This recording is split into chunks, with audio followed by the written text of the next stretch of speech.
We have 4 speakers, and we will have also 4 people available for the questions and answers. You will also see a practical example, and in a minute you will be able to attend the digital content of the first speaker that we have prepared for today. He's a CEO and co-founder of Health Tourism Worldwide, and he comes from Hungary, but at this point he will deliver the conference presentation in a digital format. So I present to you Mr. Laszlo Puczko. Topic of the presentation is Clusters and Associations 4.0. Hello, dear delegates and organizers. Thank you for the invitation and the opportunity to share a couple of ideas, what I believe can be important to any cluster or association in the field. And I would like to share a couple of thoughts with you on what's going to happen, I believe, with clusters and associations as 4.0. As you might know, we did a study 2 years ago on clusters and associations, and I just want to have a quick reminder of what points were important back then. Number 1 was representation, and the key measure was number of treatments, number of patients. Obviously, when there's no patients, there's no international travel, no such measures can work. Associations, clusters fighting for their survival, including their members and partners. The financial means became very scarce or very limited, and the associations and clusters would need to look at what to do now, how they can help their members and partners in the situation that we are living right now. The other parts of the findings were all related to measurable and tangible numbers in terms of number of patients as an objective, number of treatments and objectives, and they looked at the effective marketing and promotion activities and funding. If you ask me, I would certainly revisit, and I would have revisited what a cluster and association could and should be doing for their partners and members. Given the global pandemic, I'm more than certain that such tasks, not just in short term, but in long term, would need to be revisited. This is a summary of indication of what kind of important plans and objectives the interviewed associations and clusters gave us. And I need to thank IMTJ for their partnership in the 2 years ago survey. I don't think representing organizations and members at fairs and expos is anything that we should be looking at right now. First of all, such events don't exist. Second, if they did exist, they would be very much online, and the participation and distribution and the effectiveness could be very, very different than how it was a couple of years ago. I believe that we would need to look at how the world is changing, and we should see how that can be applicable to associations and clusters. It's just an introduction, as it's really, it was supposed to be a funny little note in one of the bookstores, but sadly it really isn't. It really is what we thought would be only post-apocalyptic. It became very much current affairs. And we also know that the way in which we look at healthcare should be changing, and I just give you the standard associations about healthcare as we normally looked at it. These are the members and the partners in a corporation, if there were corporations, but probably we need to look at how participatory health may look like. That's a very, very different landscape of healthcare. We know that consumers, as in people, play as much as important role in this equation than the buyers and the sellers and the providers. And people do have the ammunition about their very own health. I mean, they could have, not everybody has, but certainly have. And that's a very different way of looking at healthcare and how people look at their very own situations. A couple of buzzwords in all focus areas, if you will. I would like to just mention a couple here. and why that's important. I believe in healthcare, obviously, anything technological could be a major help and could be very, very useful. However, I need to highlight that it's very much just a tool. It's not an objective. It's something that helps us to achieve something, but not that we should just have for the sake of having it. Also, would like to talk a little bit about what is the difference and similarity between smart and stupid, if you wish, approaches. Smart is most of the time very much related to technology, whereas stupid is something that has no technology in it, but it's very simple and very easy and very relatable to customers. I think we shouldn't forget all those, well, inverted commas, stupid options. The flexibility could be essential, as well as being pleasurable and being hospitable. The incorporation of what hospitality has been doing into healthcare, that's one of the major opportunities as well as challenges here.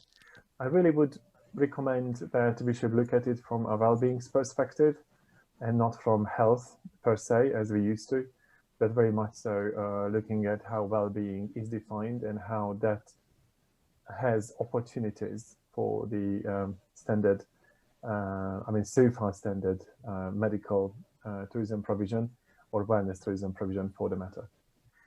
I think the integrative lifelong terminologies would need to be highlighted.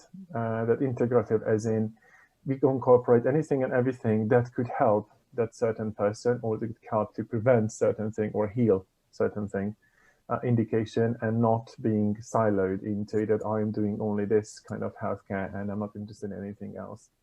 We know that this is participatory health. Customers do have access to lots of options and channels and tools and solutions, and they will look out for alternatives if we didn't provide that.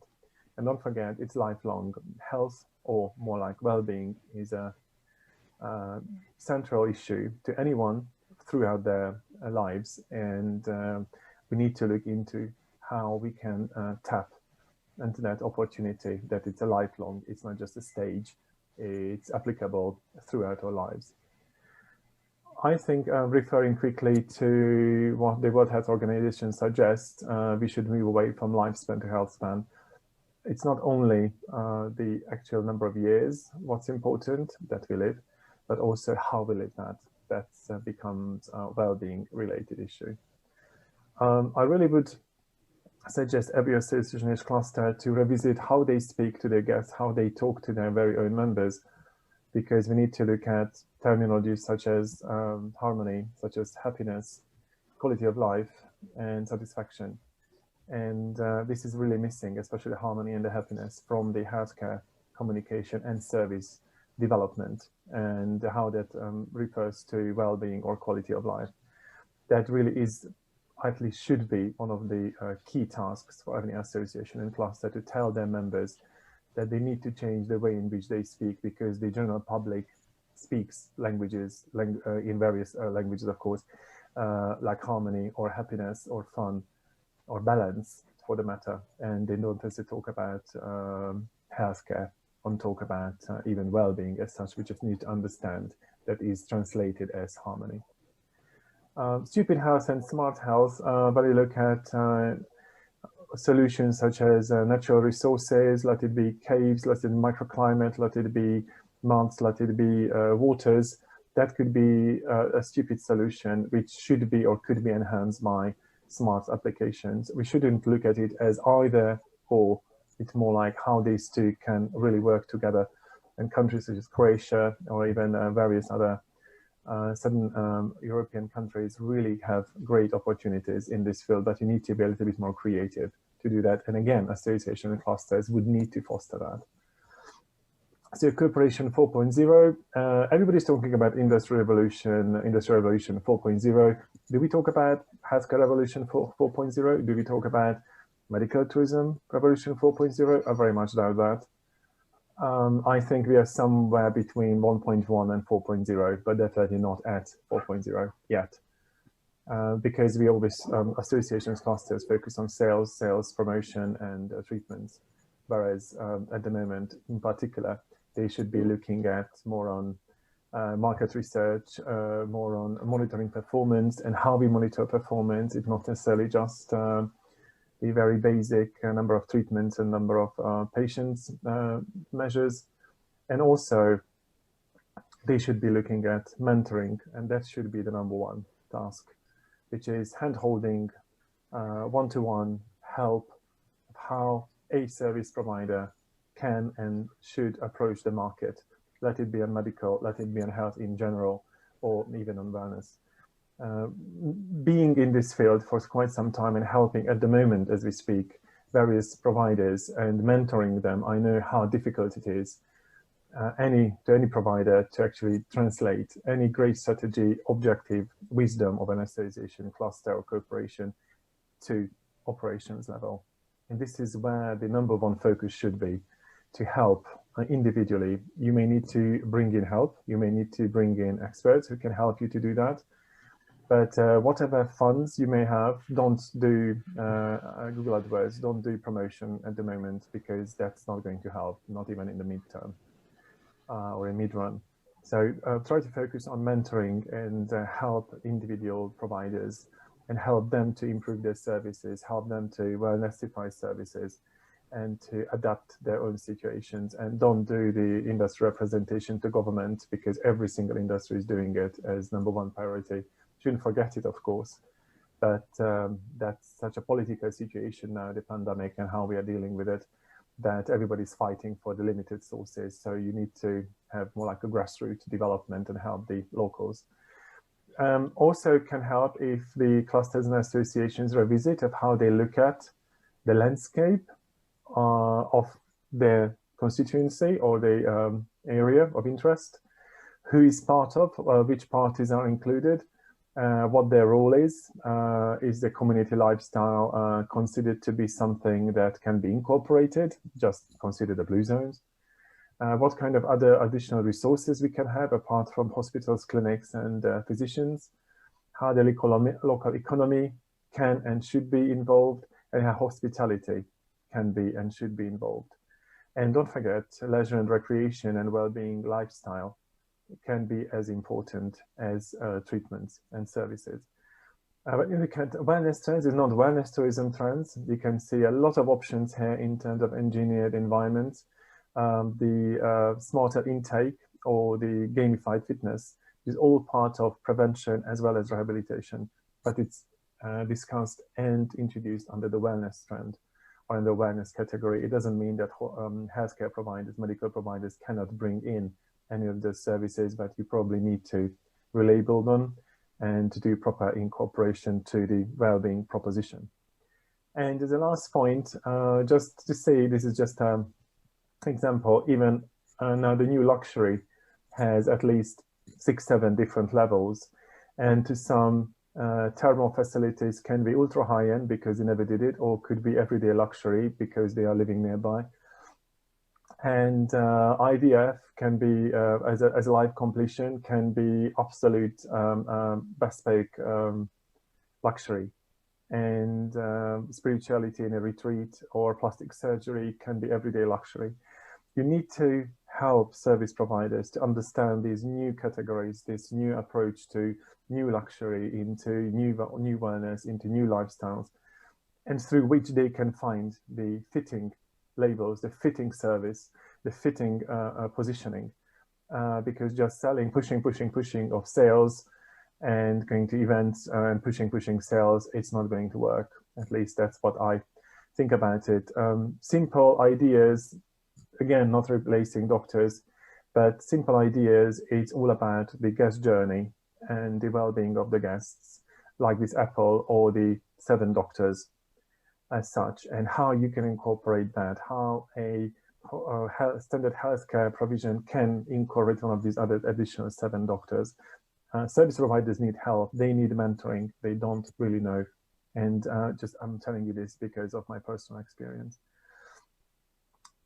As a conclusion, I really would invite everybody to look at guest experiences from UX, CX to well-being experiences, WX. And that's an indication of putting well-being in the experience design focus. And I really believe that we need to look into this whole issue less so as a problem, more as an opportunity, and redefine and rewire the services and the approach and the language and the cooperation forms and the objectives of the associations clusters, as well as the members, because this is seemingly this current situation has long-lasting impact on all of our activities, as well as our thinking, as well as our mental state. I would like to thank you for the opportunity and the invite, and I wish you a great event, and I hope that one day soon we will have the opportunity to actually talk in person. And if any of you would like to have a discussion about whatever is being shown in this presentation, I'm more than happy to talk to you, any one of you, anytime. You can certainly reach me. So have a great event, and voila, thank you. We thank Mr. Puczko and continue immediately with another speaker. She is at this point far away, and it is almost a miracle how this platform of the virtual conference allows us to match the time and the space and have speakers from all over the world meet us here at this moment wherever we are, and to deliver the message and the information to you wherever you are. So the next speaker that will do that for us is Elizabeth Ziemba, a president and founder of Medical Tourism Training, about redesigning your health travel experience, the impact of consumerism, COVID, and technology on our... Hello, my name is Elizabeth Ziemba, and I'm the president of Medical Tourism Training. It's my pleasure to be creating this recording for you as part of the Crikvenica International Health Tourism Conference. My topic today is redesigning your health travel experiences, the impact of consumerism, COVID, and technology. The events of this year have challenged all of us to create new patient experiences. So in order to meet patient expectations for what has transpired this year, we're looking at the confluence of three areas of events and information. First of all, we have the pre-COVID consumer characteristics, we have the impact of COVID itself, as well as the role of technology. So let's look at these three elements in a little bit more detail. Back in January of 2020, which could seem like a very long time ago for each of us, consumer research was showing the major consumer characteristics that would be determining our strategies and tactics going into 2020 to have a successful year. 5 of the key consumer characteristics are what I call the 5 I's, which is first, informed, impact, individualistic, impatient, and intuitive. The first of the 5 I's is informed. As we know, consumers are spending much more time every year, learning more, searching more online, where there's so much more information ever available to us. So as an example, I've taken Google Trends for Croatia, looking at searches for the past 12 months for terms related to COVID. And of course, in October 2019, the disease had not yet fully emerged, but by February of 2020, you can see people in Croatia were educating and informing themselves about this disease even before the first cases were identified in Croatia. And on the right-hand side of the slide, we see the number of cases in Croatia, which had been relatively low until August of this year and now spiking in October. So what that means is your patients, your clients are coming to you very well informed about COVID. And our response should be, first of all, one of respect for the time and energy that they have spent learning about the disease and coming to you with questions for which we should be prepared to answer correctly, promptly, and to look for look for information that may possibly need to be corrected. So we need to problem solve and educate for patients respectfully based on the knowledge that they bring to our relationships. Second of all, we have the impact of social change, of climate change. And consumers, especially at the beginning of the year, climate change dominated the headlines. It's hard to believe, but we have had a year of record number of hurricanes, floods, droughts, and other climate events that are still of concern to all of us, I believe all of us.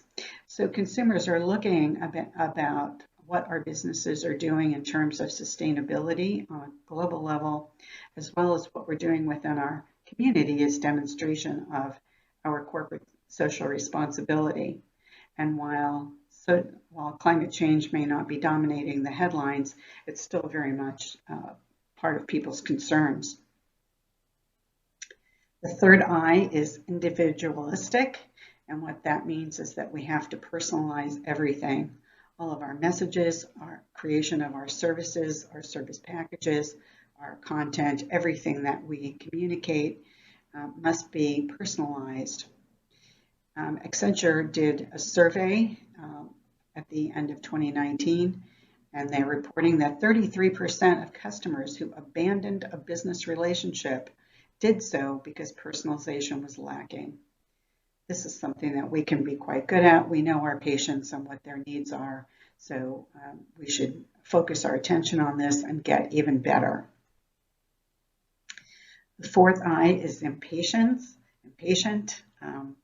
This is a recent survey question that what is your expected response time for social media questions or complaints? Fully 20% of the respondents in the United States and 18% globally said immediately. And fully another 24 to 28% gave us an hour to respond. That can be quite challenging especially for small businesses, but in this time of COVID, I believe that impatience is even a bigger factor than it had been, where people are scared, they want information, accurate information right away. And the fifth I is intuitive, and that means that consumers know and can articulate their goals and motivations, and our job is to determine what those goals and motivations are and to align our business needs and services with them so that they choose us for our services because we have met their needs and expectations. So we began the year of 2020 thinking that if we met the needs of our well-educated clients who are concerned about climate change, did it in a personalized fashion quickly, and in alignment with their goals and motivations, that we would be delivering the right consumer or patient experience for a successful year. And then, of course, we know what happened next was the emergence of COVID-19 and the global pandemic, which, to say it has turned the healthcare world on its head, could be the biggest understatement that I have made all year. So what do we do in response to COVID-19? First of all, we have to understand that the new patient experiences are based on fear, and it's well-founded fear that needs to be managed and addressed based on facts, information, and in a calm, professional manner about every aspect of the patient experience. And I would say it's no longer a single patient experience.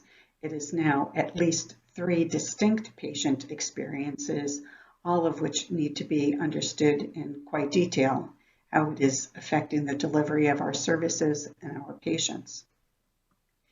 So first of all, we have the traditional patient experience where we meet with our healthcare provider face-to-face, white lab coat, we're in our street clothes, and this is what we're used to and what we can anticipate.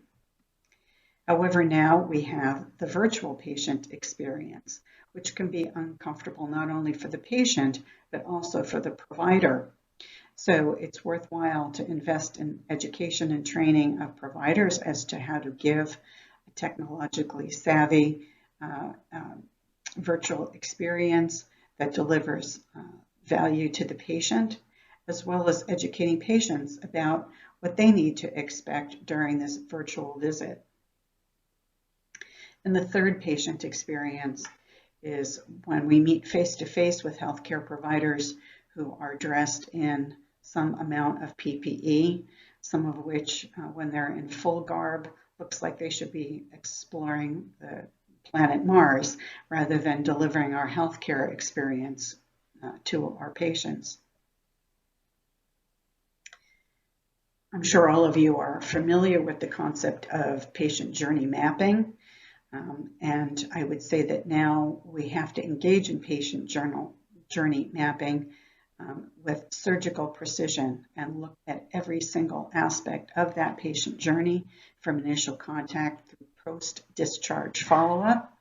And it needs to be looked at in terms of not only the services we offer, but also every link in the chain of that journey, from whether it's taking a taxi to the airport, being in an airport, getting on an airplane, getting in another taxi, going to a hotel, as well as coming to your place of business. The underlying emotion is going to be fear. And we need to be aware that fear is the overwhelming emotion that is the basis of the patient journey, but the other emotions that will impact the patient along each step of that journey. It's become much more complicated. We need to do it for not only one, but all three of the patient journeys that our patients and customers may be taking. So what can we do to reduce fear? Well, first of all, we need to ensure that we have up-to-date systems and protocols in place. As many of you know, I'm a representative for TIMO's International Healthcare Accreditation that has developed a COVID-19 SAFE program. As part of the business's corporate social responsibility, the business decision was made to make those standards available free of charge to anyone, everywhere in the planet. So all that's necessary is to register and to then gain access to those standards. You can download the standards and then measure them against your systems and protocols to ensure that you are up to date.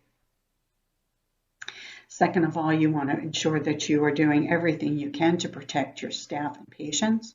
That, of course, will include having enough PPE on hand and readily available to keep everyone protected, as well as to ensuring the proper hygiene protocols are being implemented regularly, and that you have sufficient supplies on hand for an unbroken supply chain.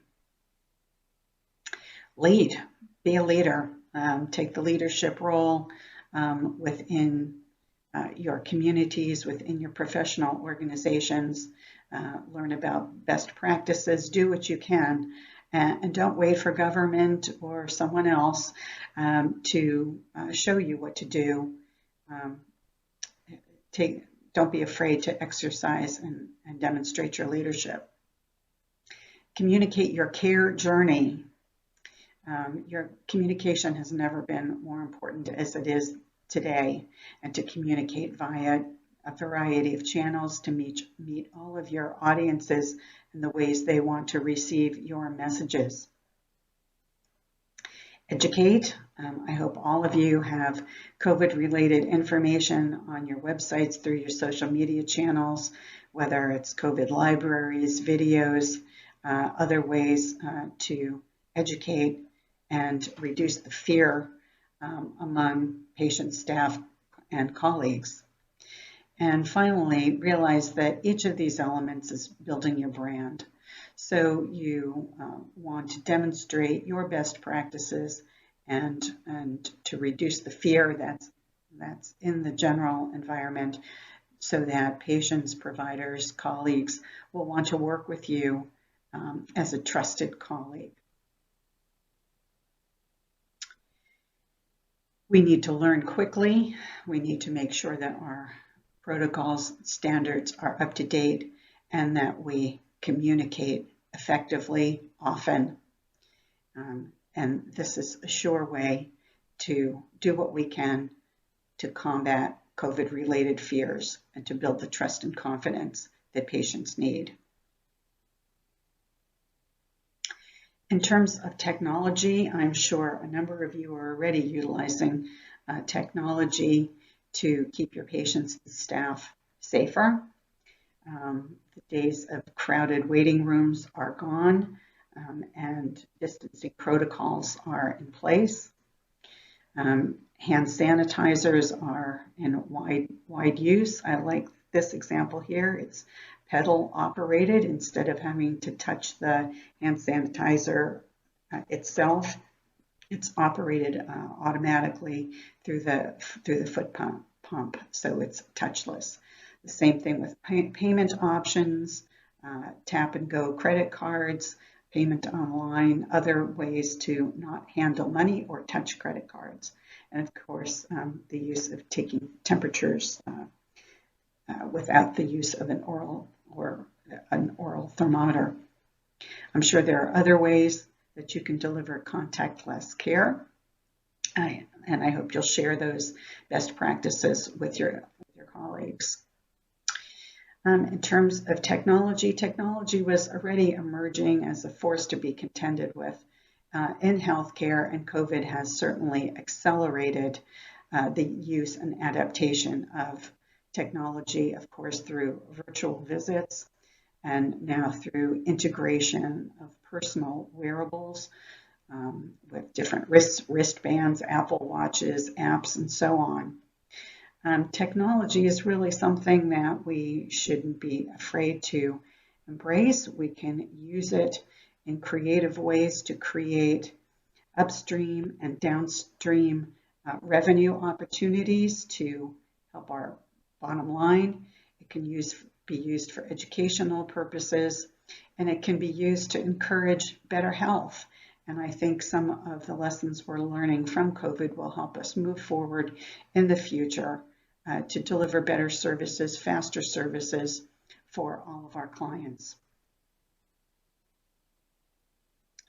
So to improve yourselves and your patients, I would like to just say that these are the key takeaway messages that I would like to leave you with for not only the COVID era, but what I see bringing us forward successfully into the future, is to, first of all, know and integrate consumer trends with your health communications, your programs, your messages, and all of your services. Reinvent your patient journeys and experiences. Leverage and integrate technology. Continue to build your relationships, build your brand, build better outcomes. And with all of this, I know that we will survive and thrive in the time of COVID and into the future. Thank you for your attention, and I look forward to meeting you virtually again on November 12th and 13th for the Crikvenica International Health Tourism Conference, which will be held online. Thank you so much. Thank you, Elizabeth. I would just like to provide a special thanks to all of our speakers that will be available for questions and answers at the time of the conference from across the Atlantic Ocean, which means from an entirely different time zone.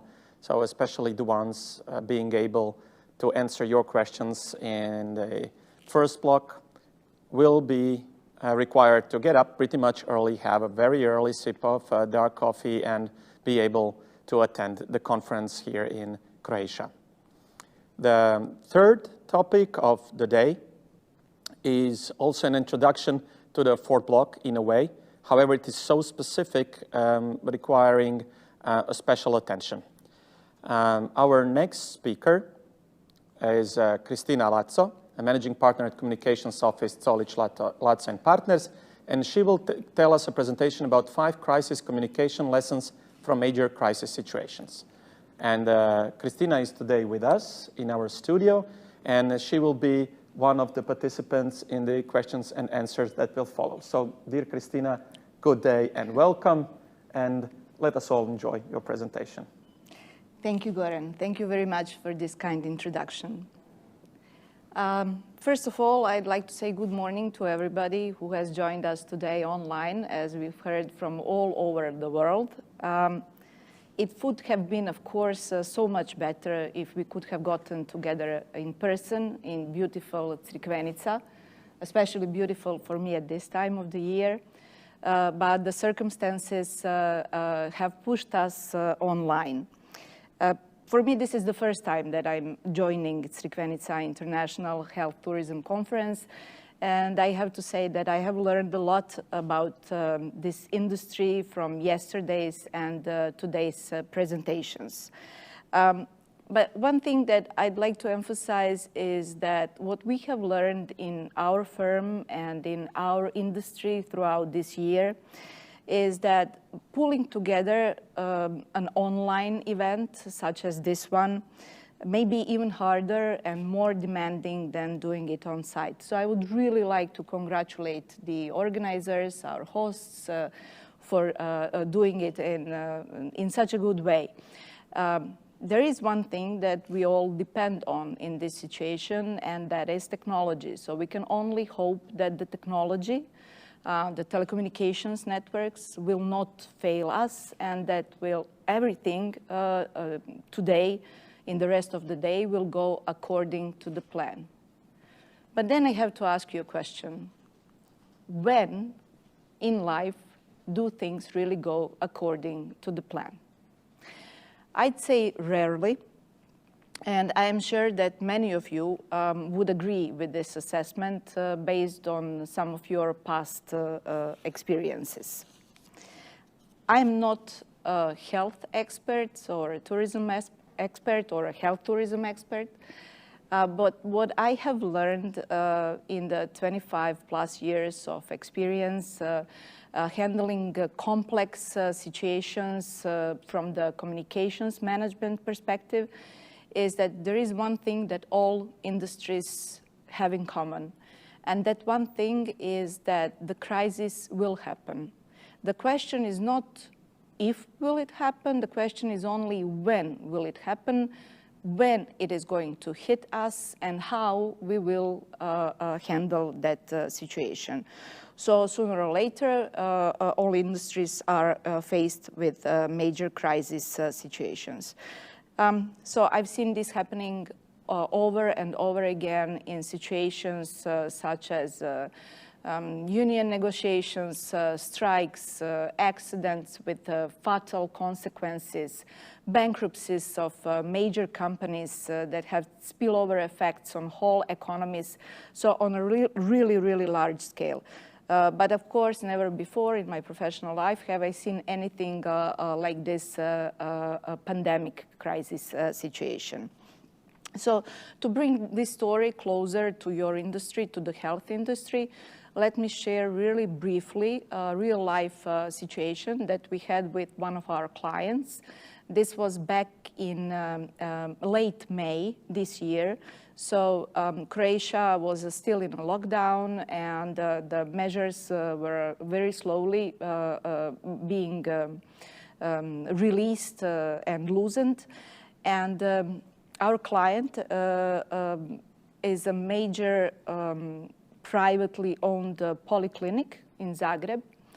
And one Friday morning, we got a call that one of their lab technicians tested positive on COVID-19. And that clinic had for the next day scheduled close to 100 patients from one company coming. They were supposed to come for their yearly checkup. And then, of course, there was this situation with the positive test and the question what to do with the everyday operations and how to survive that situation, knowing that the business is already very damaged and that handling it in an inappropriate way could damage the business even further. So what they did in reality, we'll come back to that at the end of the presentations, and we will see how some of the lessons that I will share with you now actually apply to this situation. So a bit of theory, very briefly. So when we get the calls, oh, we have a crisis, there is a crisis situation. Just, you know, first of all, think for a second whether what you are facing really is a crisis situation. So there are a lot of hundreds of different definitions out there on what a crisis situation is. And here I'm sharing with you only one of them. So a crisis is an unexpected and an unpredictable event that threatens our important expectancies and the expectancies of our stakeholders, that can seriously impact our performance, and that very likely will generate negative outcomes to a lesser or a greater extent. If you do not have all these elements in place, then most likely you are not facing a crisis situation. Most likely you are facing just another bump on the road, and you should treat it accordingly. There is no doubt that what the whole world has been experiencing over this past year related to COVID-19 definitely is a crisis situation. It has all the elements that we just mentioned, and it is good to pause for a second and to think about what is probably the most important thing in getting ready for all crisis situations in our lives, and that is, could it have been prevented? Was this preventable? I mean, even though we are talking about unexpected and unpredictable events, what are the things that we can do early on when we are properly recognizing certain issues? And this is, so we are coming to the first lesson that in our firm we have learned over the years.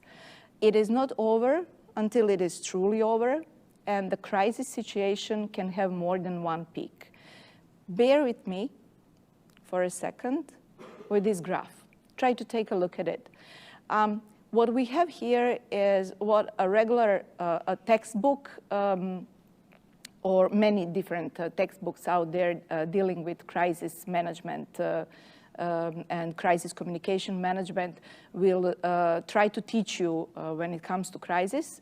So traditionally, you have this period when an issue is emerging, and you have an opportunity to early identify that issue. If you fail to do that, you will pay for that dearly later on in the process. So then in the crisis, we have this media coverage period, so that the external stakeholders are starting to pick up that something is happening, and all of a sudden we are in the media. Then we have one peak, a crisis outbreak, and then the resolution period that comes right after that. So it looks something like this. And once you reach the resolution period, things start to calm down, and you are slowly going back to normal. But what happens in most major crisis situations, such as this one that we are experiencing today with COVID, is that we do not have one peak. There are many, many peaks, especially when crisis situations extend over a longer period of time. And it is really important that we learn from the previous situations as we are still living through the crisis situation, and that we apply lessons to what is still ahead of us. Where to start when a crisis hits? I'd say that you definitely have to start with internal communications. You have to communicate quickly and effectively to your entire organization, because whatever is happening and however unpleasant it is what you are experiencing, they need to hear it from you. Even though this is kind of an intuitive lesson, and many people could say to this, yes, but of course that we have to communicate with our people first. What you see in this headline is unfortunately what we are seeing in practice over and over again, that when a crisis situation hits, organizations do not react quickly enough with proper internal communication. Here we have an overseas example of a Maryland Motor Vehicle Administration where their employees learned of a death of a coworker via social media. And when something like that happens, when your internal stakeholders learn of what is happening within your organization through external channels, then you already lost the handle. It is really, really difficult then to get hold of the situation and to be the one in the steering wheel who is actually showing competencies in handling the situation.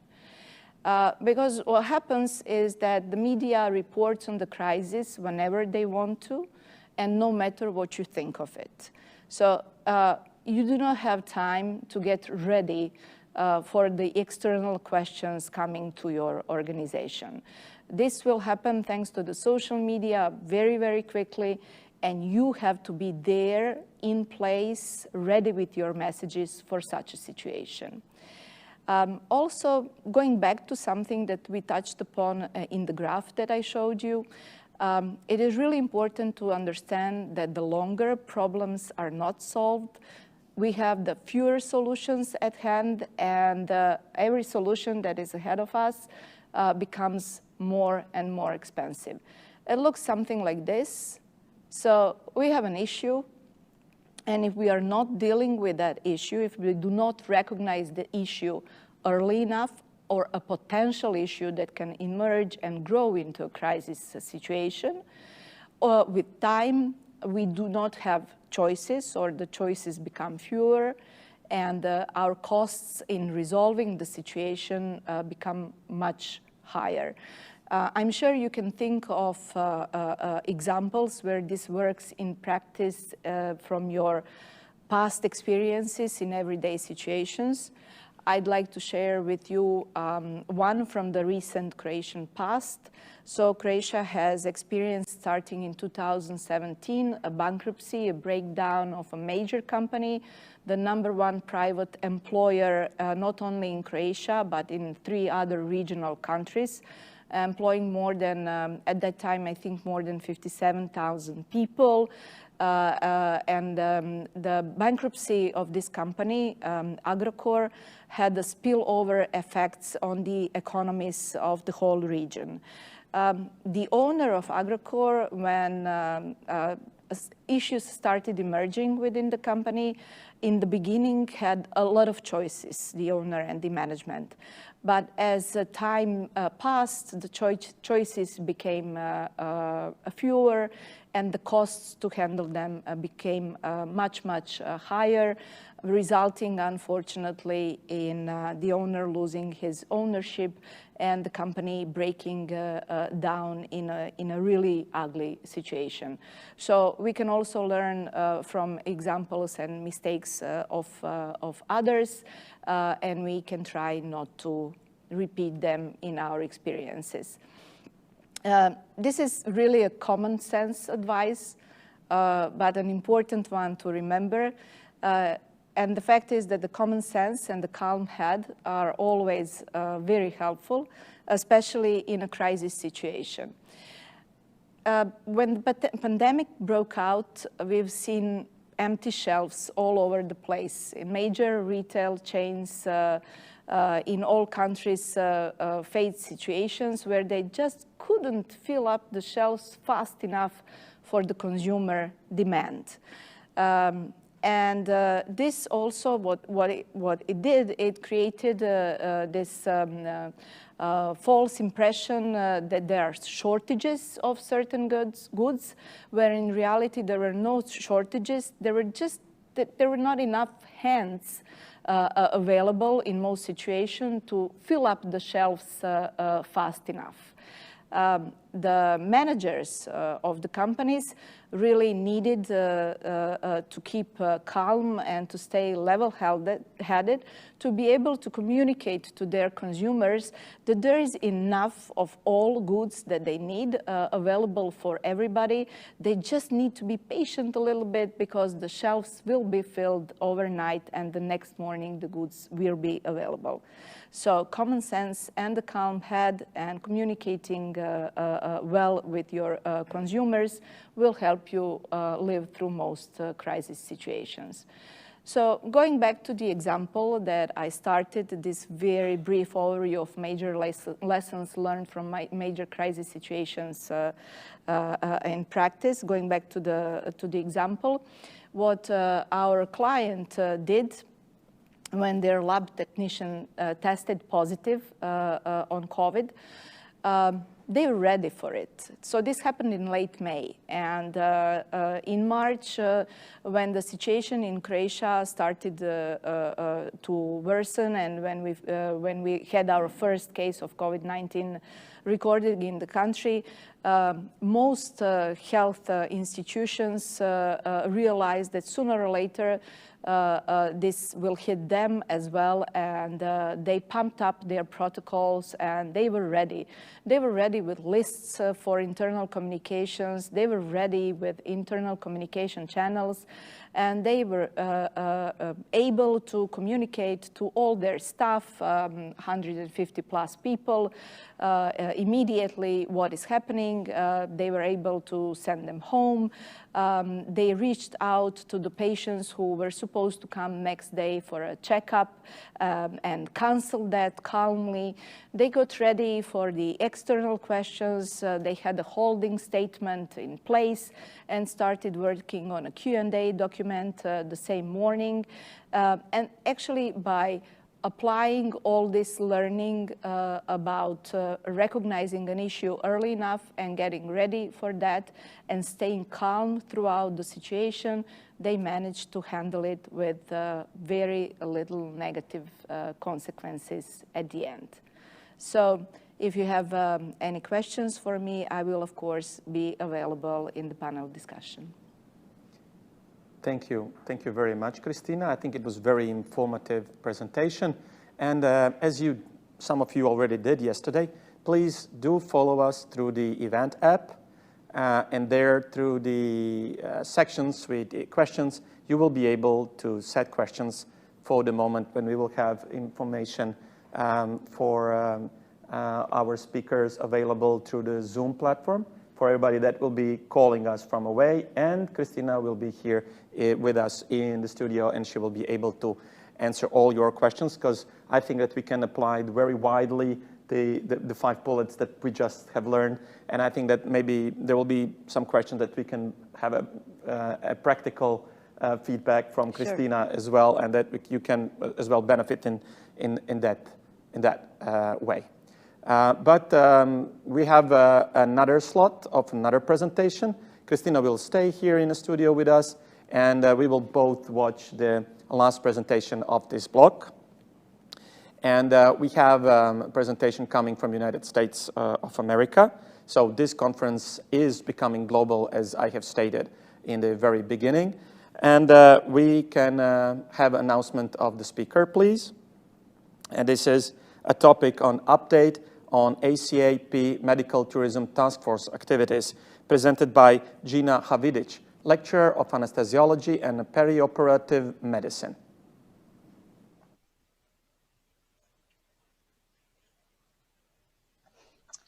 Good morning.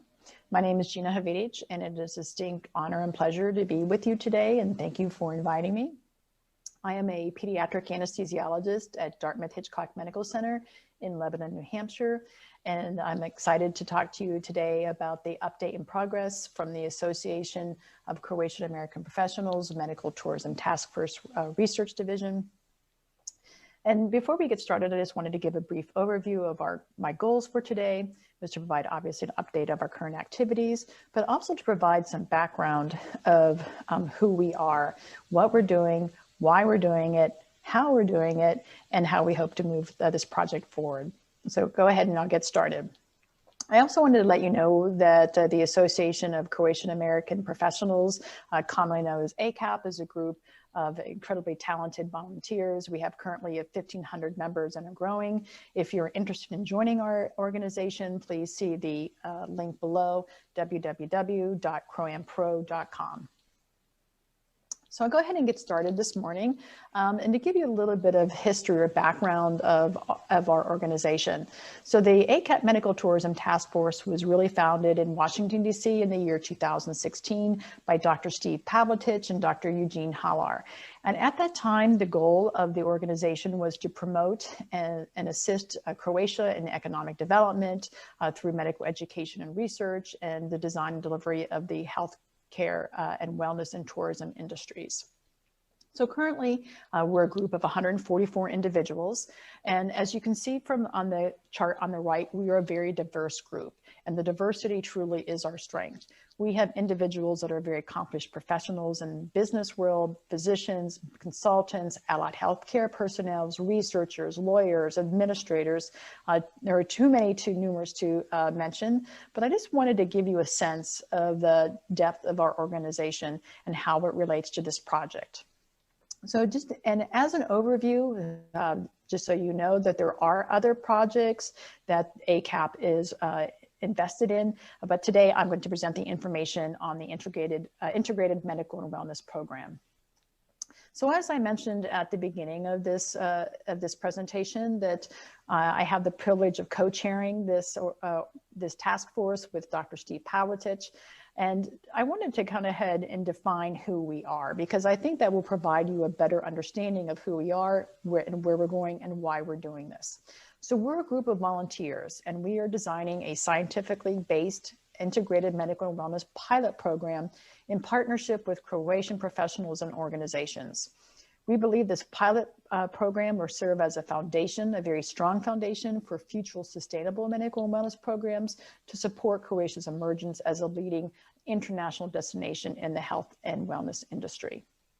Our current goal is to have this program launched in Croatia in the fall of 2022. This date was set prior to the pandemic, but we have not changed it. We're still optimistic and hope to move forward along that timeline. I included this slide just to let you know that we have put a lot of thought and effort into what the vision and mission of this pilot project is. And the reason why we did this is we wanted to make sure that we align our goals with ACAP's goals of leadership, cooperation, and integrity. And I believe we have done so. And in fact, we have a medical ethicist who is currently working on a proposition statement that will better define what our vision and mission currently are. So I just wanted to kind of go back and point out the initial goals set out in 2016 was really to assist the development and promotion of Croatia as an international destination for health and wellness. So we were looking in the room and decided, well, how do we do this? We noticed that there were numerous individuals in this organization who were highly accomplished in this arena, and we needed to leverage that expertise. So we wanted to design a program that will attract the North American customers. And why did we think this was an important project now? Well, basically because of Croatia's position in the world. We all know that they have a strong reputation in medical excellence. So they're internationally known hospitals and clinics, accredited and affiliated with very prestigious hospitals and hospital systems. And then we all know Croatia's unique value, in meaning like geothermal spas, their unmatched scenery, incredible food, rich cultural heritage, and of course, an enthusiastic diaspora. But we also thought this project aligned with ACAP's initiatives. And this was very important for us as we are a young organization and moving this organization forward as well. So in Cleveland in 2019, we had a very large meeting that was really instrumental in this project. And I basically asked the group, how do we launch this evidence-based integrated medical and wellness program within 3 years that will serve as a foundation for other programs? And really the answer that came out of that meeting, they were twofold. One is that we need to obtain objective data. And the second is we need to have a framework and implementation plan on how to do so. So I'm fortunate enough to be affiliated with Dartmouth University. And for those who are not familiar with Dartmouth, it is an Ivy League university, but we're one of the smallest in the nations. But have a very prominent business school. And in fact, it was one of the first to offer an MBA program. And they are well known for their international business initiatives. We have a program for our students here called the On-Site Global Consulting Program, which is headed up by Carrie Loffer, in which students go to a country of destination and conduct research and then provide information that would be useful to the organization sponsoring them. So that's basically what we did. I was able to, fortunate enough to convince them to assist us on this mission. But before I get started on this, I really wanted to thank everyone who made this project possible. As you can see, this is a slide that was created by the TUC team that demonstrated the numerous individuals who were instrumental in providing information to them, as well as making it success. They personally wanted to thank the ACAP Zagreb chapter because they couldn't have done this without them. But I also wanted to acknowledge both the TUC School of Business and ACAP, since they provided both financial and personnel support. And to kind of give you the impact of the TUC project, this is where we were in 2019. We were basically meeting every 6 months to discuss this project, but we really didn't get it going off the ground. So in September of 2019, I asked that question. By October, the ACAP Executive Board had approved the TUC project. And in November, the TUC team and ACAP leadership was developing and implementing some of the key questions that would be contained in the deliverable. And then in 2019, in December, and 3 short months after I asked that question, we had 5 MBA students and 2 TUC faculty on the ground. And I'm not going to kind of go through this timeline. This is since the evolution of that project. After the TUC team came back in January, they composed their final recommendations and results, and then we started. So this is a very busy timeline. A lot of these are major meetings. And as you can see, we still have work to do and plans to accomplish in November and December of this year. So the TUC project, we really asked them to look at or analyze 3 different systems. One obviously was the Croatian ecosystem, the medical and health industry in Croatia. We also wanted them to look at ACAP, meaning what did we have to do as an organization in order to successfully implement a pilot project in Croatia by the fall of 2022. And we asked the TUC team to give recommendations on how to do that. And that is basically the implementation blueprint that we'll go over in the near future. But basically, I felt that it was a success. Our outcome for the TUC project was a framework for the Medical Tourism Task Force to work with to design the pilot program, as well as long-term strategic considerations for ACAP and Croatia in general. So the project is divided into 3 different sections. And this is the example of the executive summary. They have the project overviews, the 3 different project offerings that they believe would be very successful in Croatia, and then the how-to or the implementation blueprint of how to make that pilot project happen. So as a physician scientist, I'm always interested in the methods section, and it's very important to understand the methods because you understand the strengths and weaknesses of the report as such. And so the TUC team conducted customer research, basically in the form of survey information. They went on site in Croatia to visit all those incredible, beautiful cities in Croatia and along the coastline. They conducted interviews of nearly 100 individuals of professionals in both the private and public medical clinics, luxury spas, hotels, the government, and leading academic institutions, as well as many more numerous to mention. And then they also conducted secondary research, and that's basically information on the competitors in the arena, as well as an overall assessment of the global health and medical tourism industry. So as I mentioned before, that there were 5 major steps for us to implement this pilot and 5 broad activities. Even though it seems like very small amount of work to do, when we analyze the data from the TUC report, we have currently 119 tasks that we need to achieve in order to successfully implement this project in Croatia in the fall of 2022. TUC recommended that we follow 2 paths in order to accomplish our objectives. The first is a focus path, which is basically designing the evidence-based medical and wellness program that will attract North American customers. And the reason why the North American customers were targeted as a segment that we should focus on is because ACAP possesses extensive expertise in this arena.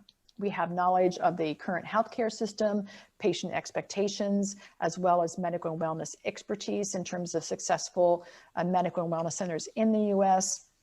And then we also have the ability to expand educational and research opportunities within Croatia as well. And this will help us focus on the broader path or accomplish the goals of the broader path. And that is basically assisting in designing and implementing systems that establishes Croatia as one of the leading healthcare and wellness destinations in the world.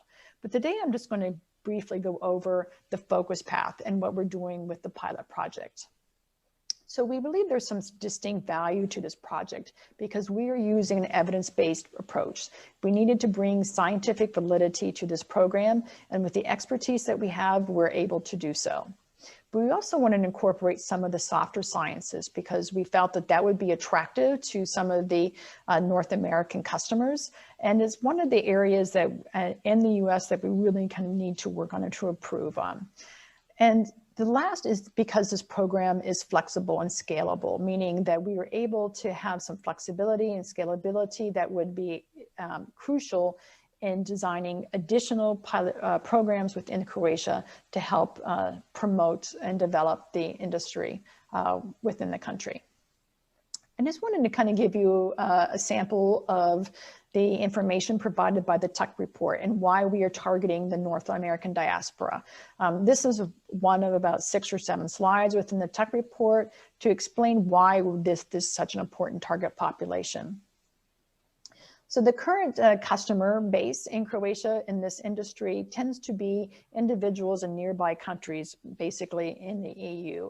But when I looked at the data, there are 1.2 million Americans of Croatian heritage in the US. And so the TUC recommended that we open up the US markets because this would be a valuable resource for both the industry in Croatia. And also gave us the ability from a US physician standpoint, to address some of the gaps in the US healthcare industry. As we all know, Croatia has a rich heritage in preventive medicine, and we would like to tap into that because it's not really emphasized in the US as well. The TUC team felt that the American diaspora would lead the way for other Americans, and this would be a very important part of the whole process. And the reason being is because in Croatia, the facilities and the hospital systems do not have accreditations that are familiar to Americans. But one of the things that we would do as the diaspora was to provide validity to that process. And this is just a basic overview of the survey data. And when I wanted to point out that 50% of the survey respondents said they were more than likely to travel to Croatia for health and wellness services. And you can see on the right what they were willing to travel for. They were primarily more in the wellness destination, but you can see also that there were some of them that were interested in the medical, what we would consider traditional medicine. And I think this is a really important segment to target on because a lot of individuals don't even know these services are available. So how do we do that? And that was one of the asks that we had of the TUC team. And we needed to organize ourselves in order to have the ability to successfully implement this project. And so what does that structure look like? So our structure is composed of 3 large parts. So the steering committee, which consists of 10 members, are individuals of various professional backgrounds who were instrumental in the TUC project from the beginning. We have created 5 working groups, which currently has over 30 members in the various industries, including business, travel and hospitality, obviously medical and wellness. We have a legal section as well as a section on technology and telemedicine. And you can see on the right, we have a block called the Advisory Council with TBD or to be determined. But these are individuals we hope to reach out in the future that will help assist in the success and implementation of this project. We have clearly defined rules and expectations for members of the implementation team. As you can see here, the steering committee is ultimately responsible to the ACAP executive board. I provide updates every 3 months on our progress and are accountable for our activities. And we are also responsible for working with the working groups in terms of the execution of pilot planning and implementation activities. The working groups, as I mentioned, are 30 members currently in the US and Croatia with deep expertise in those following areas. And they really serve as a key source and advice and guidance to the steering committee and are basically on the ground forming this program, pilot program, and what we need and providing recommendations to the steering committee on what we need to do to make this happen. This is our anticipated time to launch.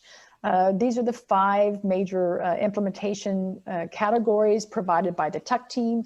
And as you can see, we are on number 1, currently accomplished number 1, a little bit of number 3, and obviously a little number 2 already. So we're aligning on the initial product offering, continuing identification outreach of potential launch partners, and establishing an external founding organization in order so that we can implement this project in the fall of 2022.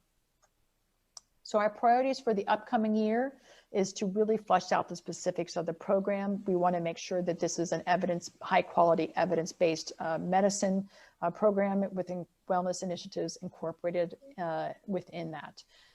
We are continuing to commence identification, outreach, and diligence of potential partners by establishing partner selection criteria, cataloging the provider ecosystem within Croatia, and looking at our competitors as well. And we are creating a purpose-driven organizational entity. In order for us to conduct these transactions in Croatia, we will need some sort of transactional entity, and the business group is currently working on that as we speak. So in closing, I'm very grateful to be here with you today and grateful to be able to work with such talented and accomplished individuals. Within 1 year, we had a group of volunteers accomplish multiple tasks, including all hands meetings and continuous research and identification of successful tools that would enable us to launch this program in Croatia. We've analyzed and implemented the tech project recommendations. We conducted a thorough analysis of their secondary research. We scoped and launched an organizational structure for a pilot implementation teams. We created a working plan, as I mentioned, with over 119 tasks, and it continues to grow. And that working plan is providing directional guidance for the implementation of this pilot. And I have to give Dr. Pavletic credit because he has really recruited highly accomplished individuals to design and undertake this initiative. And it's been one of the best experiences of my professional career. And I'm very grateful for everyone who has made this happen. So in summary, that's who we are and where we're going. I would like to thank you for your time and patience for this presentation. I regret that I could not be there in person. I would have loved to be there in November right now, but I hope to be with you soon. So until then, stay safe, wash your hands, wear your mask, eat lots of soup, and I hope to see you in the near future. Thank you for your time and attention, and I look forward to seeing you soon. Thank you, Jeana. It was a very informative presentation, which is the last of the first block, and now the moment has come for us to continue with questions and answers. So all of you, I do kindly remind you once again, do download the event app, do register, and then you will get the opportunity to set the questions for some of our presenters or panelists or people that will now be able to join us for the questions and answer sessions. Laszlo, Puczko, however, will not be available through this session, but again, through the event app, you are invited and you can send your questions, so Mr. Puczko will provide the feedback timely directly to you. However, here we have today again Elizabeth and Jeana, who are actually talking to us from far away, and we're very thankful for them to get up so early and to be here with us wherever they are. Kristina is here in the studio, and you will be able to see us here in the studio once we start the questions and answer session. And a person that hasn't had the opportunity to present herself so far is Miss Gracia Petek. She's a healthness manager at Life Class Terme Sveti Martin. We had already opportunity yesterday to talk something about prevention, about specific alternative healthness and wellness projects and services and products. So we have a short film to present to you the Life Class Terme Sveti Martin.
So we have made an introduction to Grazia that hadn't had the opportunity to present herself before we start with the questions and answers. But we should also perhaps remind you how you can set the questions through our event app. So we will have a short tutorial, so you can see where you can pick a slot where you can write the questions, where you can send the questions whether as an anonymous person, or you can put your name into it. You can target a specific person to set your question to, or you can simply make a general one. It is very easy. You can now toy with the application a little bit and try. Some of you have already had success yesterday with it, and we have gathered very valuable questions for the panel. And today we will have also the opportunity for you provided for all the questions that you may find interesting or answers that you may find helpful that our presenters and speakers may provide to you. Also, I would remind you that you will get notifications with polls that are not questions, that are polls that may be helpful for us as questionnaires, because we would like simply to get the feedback from you. We're doing this for the first time with the Crikvenica International Health Tourism Conference. We made it from regional to global, but it also required plenty of challenges and new moments and new experiences and constant learning mode. And you are the ones that can provide the feedback. Also, there is a poll provided by our partner, Hyperdesign.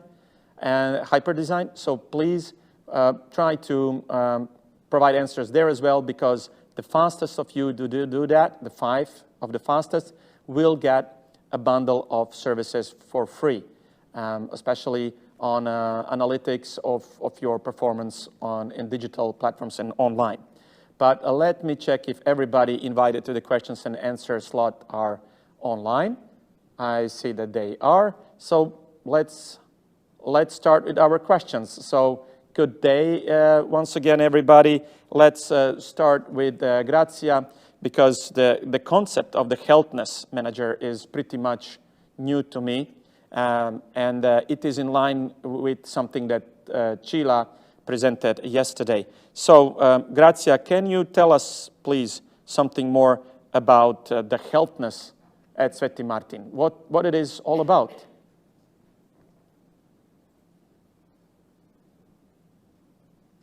We need to get on the voice, the tone, please.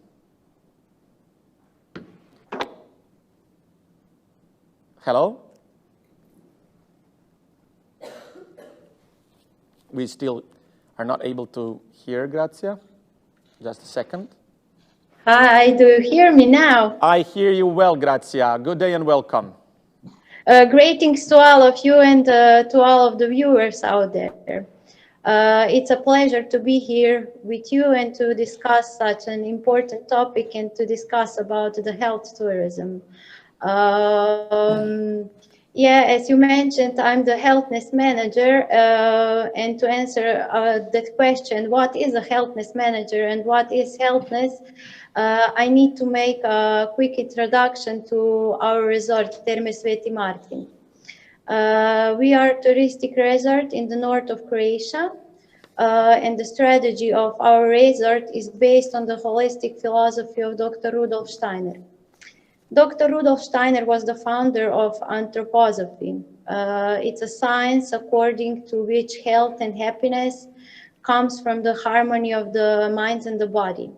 In our resort, together with the help of evidence-based medicine, naturopathy, and modern science in the field of frequency medicine, this philosophy is put into reality with the aim of helping guests to lead an active and a healthy life. The cornerstone of Terme Sveti Martin is healthness.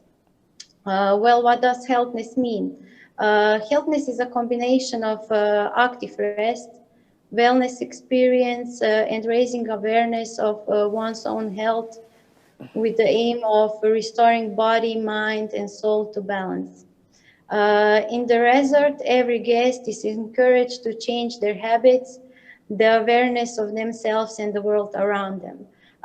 So yeah, if you like to just relax and take it easy, come and visit Terme Sveti Martin. Thank you, Grazia. That was a very nice introduction. And it is already a concept that was here before the COVID, and most probably will become even more popular in the days to come. But let's see what else can we do, perhaps, to emphasize all our efforts in the perspective. So we were talking about certificates yesterday, especially about insurance companies that may be potential clients that have capacity, especially in the region, to provide some extra push to the domestic market, but in markets in general. So I would like to ask Ms. Ziemba, how important is it now, in comparison to before, to have certified facilities in general, but especially having the COVID-free certificates? Thank you, Goran. Excellent question. And my response would be that what consumers are looking for are symbols of trust and confidence, and those consumers are not only the individuals, but the consumers are also the third-party payers, the insurance companies, the ministries of health, and other sources of payments. And in general, those types of businesses look to accreditation or certification programs as a proxy for quality. And I think that they, depending on the program, it's one thing to look at a seal and not really understand what stands behind it. So it's a little bit harder for consumers to make that determination, but certainly insurance companies and third-party payers have the ability and look for trusted providers of those certification or accreditation programs to help them determine whether or not it is a wise business decision for liability purposes, for the safety of their clients, whether or not to accept those certifications and accreditation programs as a proxy for quality. And certainly with COVID, fear is the #1 emotion that people are experiencing when you ask them about traveling. What is their biggest concern? Their biggest concern is hygiene, sanitation, and what's the emotion behind that, that characteristic that they're looking for, and that is fear. So anything that the associations can do, that the ministries can do, that the providers themselves can do, is to look at these available programs, make sure that they actually deliver what the promise is. It's fine to say something is clean and safe, but is it really clean and safe? How clean, how safe? Is it being monitored? Are the standards up to date? It's not simply enough these days to just accept, yes, that's good enough. We really owe it to our clients, to our consumers, to our businesses, and to our health, the health of ourselves and our families, our friends, our communities, to educate ourselves and understand what we're looking at and what we're representing. Thank you, Elizabeth. I would have the same question to Jeana. So what do you think about the COVID-free certificates, and how long does it actually take to implement all of the team has specified in their study? And is it related anyway in specifics? Thank you, Goran. And I wanted to comment about how incredibly impressed I am with this conference and having it put on in this COVID era. But I think my sentiments would be the same as what Elizabeth had mentioned, and it certainly is something that we're looking at very closely. And how do you impart that consumer trust? In addition to some of the ideas that they were mentioned today, we're also looking at what types of industry standards there are in terms of manufacturing and in terms of protocols that would reduce the transmission, and having that consumer confidence is going to be key as we move forward. And it's not just for COVID, but I think, this pandemic will eventually end, but there may be something else. And this thought that the pandemic, kind of the psychological impact is probably not going to go away anytime soon. And so we need to be prepared in the future of how to address some of these issues. Thank you, Jeana. So we are talking about some extraordinary circumstances, extraordinary working environment, operational environment, marketing and environment, and it is all related to communications. So we're not talking about standard operational marketing, promotion, sales, and so on. But we're talking about extraordinary circumstances, and this is why we have Kristina on board. And she already had a great, very specific example in her practice that is very recent, really very actual and real in what the impacts of those challenges can be.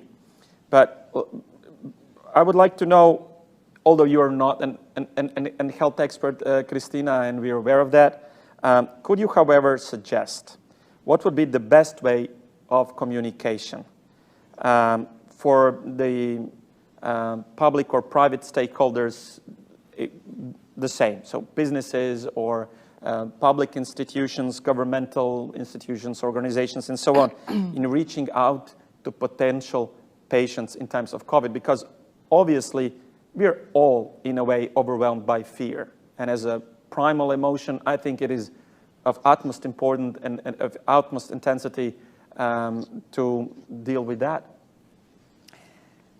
Yes, actually, I think that when I was listening to the previous presentations, I think that Elizabeth had in her presentation some really good advice that actually can be applied to your question.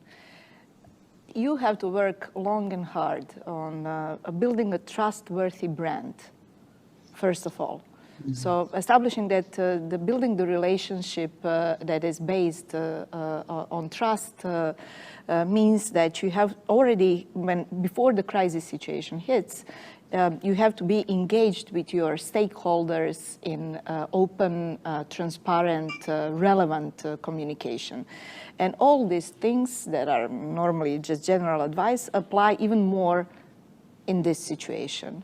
So whatever either private or public institutions have been doing so far in talking to their external stakeholders, in these circumstances, they have to do it more and in a better way. Okay, but in your experience, what is the percentage of companies and organizations that are prepared well for crisis communications? I mean, in general, because none of us has been prepared for what is being staged at this moment, but in general, what is the percentage of businesses or entities that are prepared, let's say, at some considerable level? I'd say that this very much depends on the size of the business. First of all, the size of the business somewhat depends on the industry in which the business operates. In general, normally very large corporations and large organizations, especially if they have some kind of an international or even global footprint, are much better prepared than medium-sized businesses or small businesses or micro businesses.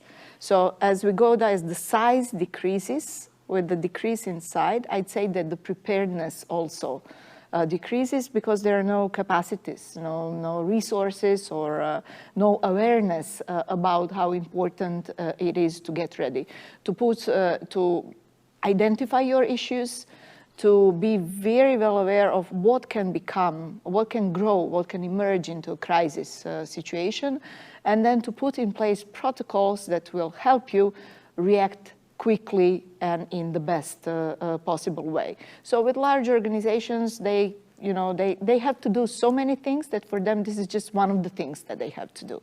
And I'd say in 50% of the cases, they normally have some kind of a protocol in place.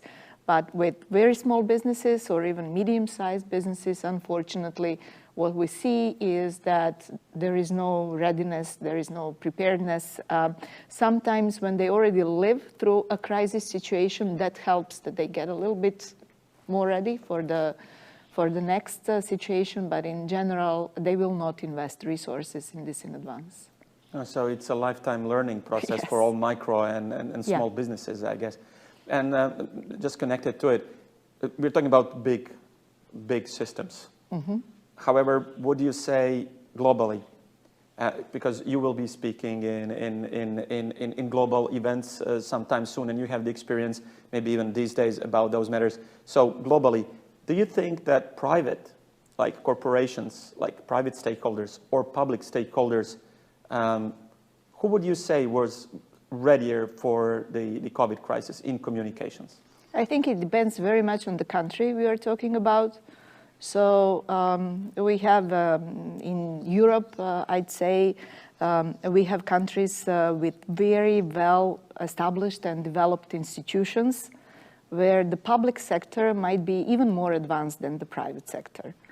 And when that is not the case, when we are talking about countries such as Croatia, where the institutional framework is still kind of developing and growing, then definitely the private sector is more ready. Okay, thank you very much. Regarding the adapting, I would like to get back to Grazia and to learn how they have adapted. They're not quite small, they're not micro. They had the facilities that could be very useful regarding the healthness and wellness in these times of COVID, even post-COVID. So, Grazia, the question to you is, how did Terme Sveti Martin adapt to a situation? Well, this year has been very challenging for the tourism sector, as you all know. It was also for the medical tourism itself. More than ever, we had to be adaptable and change our established business habits, which was very challenging at times because we have a lot of people who are working for our company. However, this global pandemic is forcing us to change our ways of thinking and our fundamental strategies, which is not necessarily a bad thing if you ask me. What has probably become clear to everyone today, and we at Terme Sveti Martin have known it for a long time, that the goal of our work is to focus on high quality services and facilities, ensuring a safe and carefree stay in our resort for the guests. People nowadays prefer secluded and isolated locations amidst the green nature, peace and quiet, without them being overcrowded. What is extremely important is to provide each guest with a safe environment in these uncertain times. Many people have turned to a healthier lifestyle during the pandemic, and it is certainly good to offer services at this time that will encourage and deepen healthcare. Thank you, Grazia. Thank you, Grazia. Sorry for interrupting, but we appear to have some questions from the audience. And as I already said, and you will understand that, audience are our clients, and clients is the king. So whenever we get the question from the audience, do pardon me, and we will see to whom the question is directed, but we will enjoy the opportunity to all of them and provide the opportunity to all of them to ask the questions. But we will be back most probably to Grazia with some of the questions from the audience. For Jeana Havidich is the question. Many other countries have attempted to attract North American consumers and have stumbled, some even badly. Why will Croatia succeed where others have not? Excellent question. We've talked about this at length. And I think there are a couple things that really are at our advantage at this point in time. And it really, timing is everything. Croatia has done a great job positioning itself globally, I would say over the last 5 to 10 years in terms of establishing itself as a health and wellness tourist destination. It's certainly becoming has a kind of more of a rising brand in the US. 5 to 10 years ago, when I mentioned that I was of Croatian heritage, very few people knew where that was. But now, and especially thanks to soccer, I think that is certainly a benefit for the country. We also thought there are a couple things that perhaps would make this more successful. One is to have the interaction of the diaspora. We're fortunate enough in ACAP to have some very prominent names and very prominent institutions who are in the lifestyle medicine arena. And to leverage their reputation as well as part of this program. The pandemic can be used to our advantage. In the US, preventive medicine is not really thought of as a prominent specialty. It's the way our US system is set up is really not, it doesn't pay for preventive medicine. And that's one of Croatia's rich heritage that I think we would love to be able to tap into. As a physician, I firmly believe prevention is worth a pound of cure. And with this pandemic, I think this is going to put that thought into the spotlight. So I think the focus on health and wellness will be prominent in the North American psyche, and that is one of the reasons why I believe this, or we believe that this will be successful. Thank you, Jeana. In the meantime, we have received some more questions from the audience. Most probably, it will be difficult to answer all of them because we're approaching the end of the session, but let's see the next one. Thank you for the presentation is the question. The question is to Elizabeth Ziemba. So thank you for the presentation. The question quotes, the question falls into the category of impatient. Can you give advice on how a small business can successfully solve the challenges of accurate and responsible information within an hour? What is the preferred input channel information that a small business provider should support in your opinion? So, Ziemba. Oh, okay. If I understand that question, I'm not sure if it's coming from a healthcare provider or just a general service provider, but I would respond by saying, first of all, you have to know who your clients are and then apply the 5 I's to that particular client.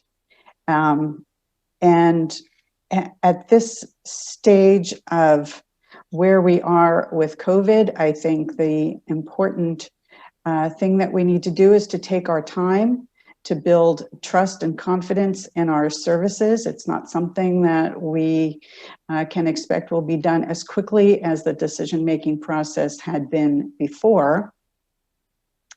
There has to be an educational component now about your services and how you are meeting the needs of those individuals. And those needs, as Gracia just indicated, are space, having physical space, room to move, and knowing what your hygiene or sanitation protocols are. So I think there needs to be an investment in a lot of sort of pre-education before you might have that 1 hour conversation or meeting with your client or patient, that you want to prepare them as best you can with what to anticipate. And this morning I was watching the videos about Croatia and what a wonderful place it is, how much I've enjoyed being there and how much I look forward to being back there again. But I know that those images are not, first of all, what I want right now. I don't want to go to a big soccer stadium filled with people, nobody wearing masks. I want to go to this beautiful spa where there's green space, where I check in and people at the check-in desk have masks on. There's there are hand sanitizers there. They've communicated to me what I can expect in terms of their cleaning protocols. This is sort of the pre-education part to help manage the expectations of people who are going to be consuming your services. And that's true whether you're a spa, whether you're a clinic, or whether you're a hospital, that you need to be conveying these messages, to be communicating them very clearly and manage the expectations of the people who are going to be using your services. I hope that answered the question. Sure, thank you. Thank you, Elizabeth. We have plenty of questions that have been received through the event app. Let's see what is the next one.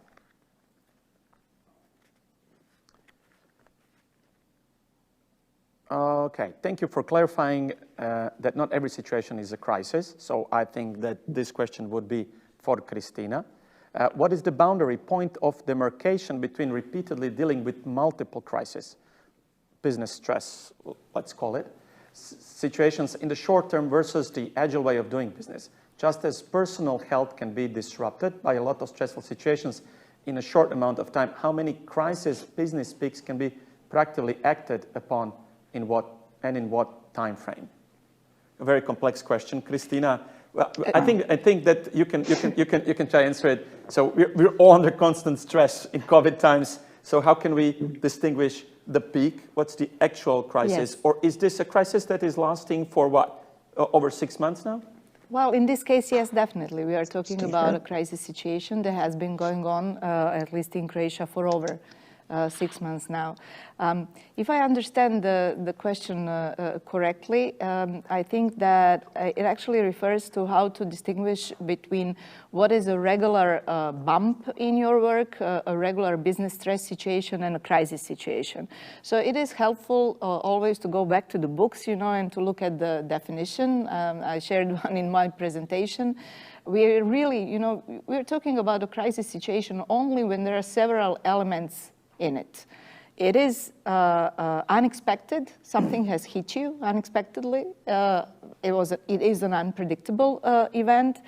It has very strong impact on yourself and your stakeholders.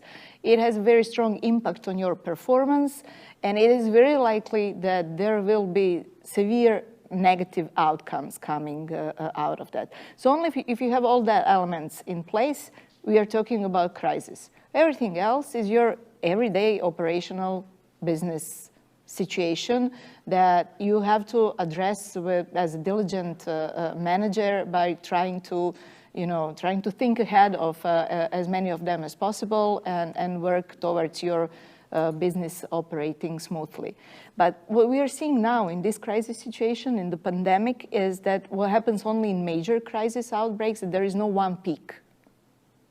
We've had so many different peaks throughout this past 6 months or a year for some countries, that it is very easy to fall into a trap that you are not living through a crisis situation any longer, but that this is kind of a new normal. We've been hearing that that expression of the new normal quite a lot over this past months. And in my opinion, that is also dangerous, you know, because then you're not learning from your mistakes and you're not learning from what happened to you yesterday, and you are not applying it to what is awaiting to it. Could we have been, for example, could we have been in Croatia or elsewhere in Europe or in the world readier for the so-called second wave of this pandemic? I think we kind of got relaxed, you know, got into this new normal situation, and I'm sure that not all that could have been done, that not all the preventive work had been done to get ready for what we are experiencing now. Okay, so basically we're in a constant crisis with more peaks, and we don't know how long in this will pandemic, it last. Yes, in this pandemic, that definitely. means if somebody wants to do business these days, he is not in a new normal for business, but he is in a crisis. Yes, I would say you have to recognize that this is a crisis situation, that it will change certain things for good, you know, and businesses will, to a certain extent, when the pandemic is gone and behind us, operate in new ways because of the practices adopted throughout this situation. But nevertheless, you know, we cannot just get into this new normal, relaxed, this is what it is now. We have to deal with it as a crisis situation that has reached its peak, and it's still expressing many peaks to come until it is fully resolved. So we're living in interesting and exciting Definitely. times. That might be the case. Do we have some more time for one more question? Let's see. Okay, one more, and the last question for the day. I'm glad that it is for Elizabeth, because I know that she woke up pretty early today. What is time back home, Elizabeth, at this point? I have to say that I am currently in Lisbon, Portugal, so I didn't have to get up as early as Jeana did. So Jeana is the victim of this questions and answers session. Yes, she is. All right. Nevertheless, we had a question for Elizabeth, so if we can have it once again, please. Regarding your theory of 5 eyes, how much can we believe the information that we are receiving today, especially during COVID-19 times? We can believe information from trusted, authoritative organizations. And as the professor who gave the opening presentation yesterday morning explained beautifully, and it was just an amazing way to start this wonderful conference. He explained that we are learning about this disease, and because the learning is ongoing, what we are advising people to do is changing as we understand more.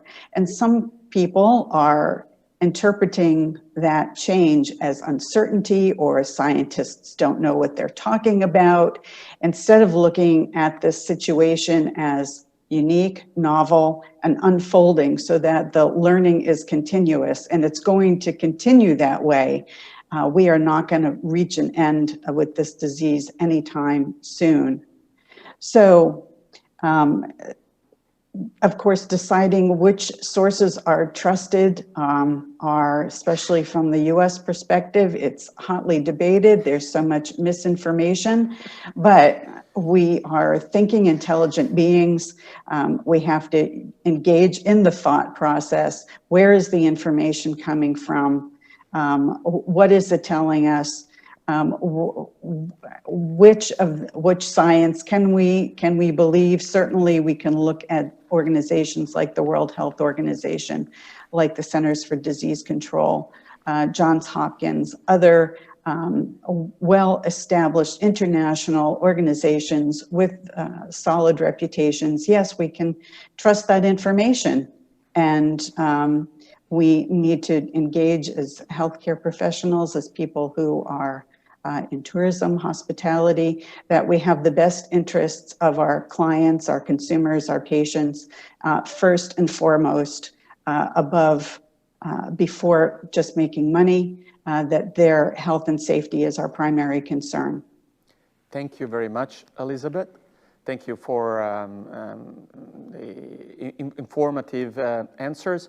I almost feel sorry that this conference is not going to last throughout the weekend, because I see every single day with every single block we get more and more questions and feedback from the audience. So we're just getting ready for the last block of the day, which will be telling us more about the promotion and communication in health tourism, especially these days. So I think there was a great introduction to that, and I think it's very important. I think that one of the messages, importance of this Crikvenica International Health Tourism Conference is in communication with the audience, from the speakers, and interaction on panels and questions and answer sessions, but also the networking opportunity that you can all benefit of in networking on social networks that we have provided for you.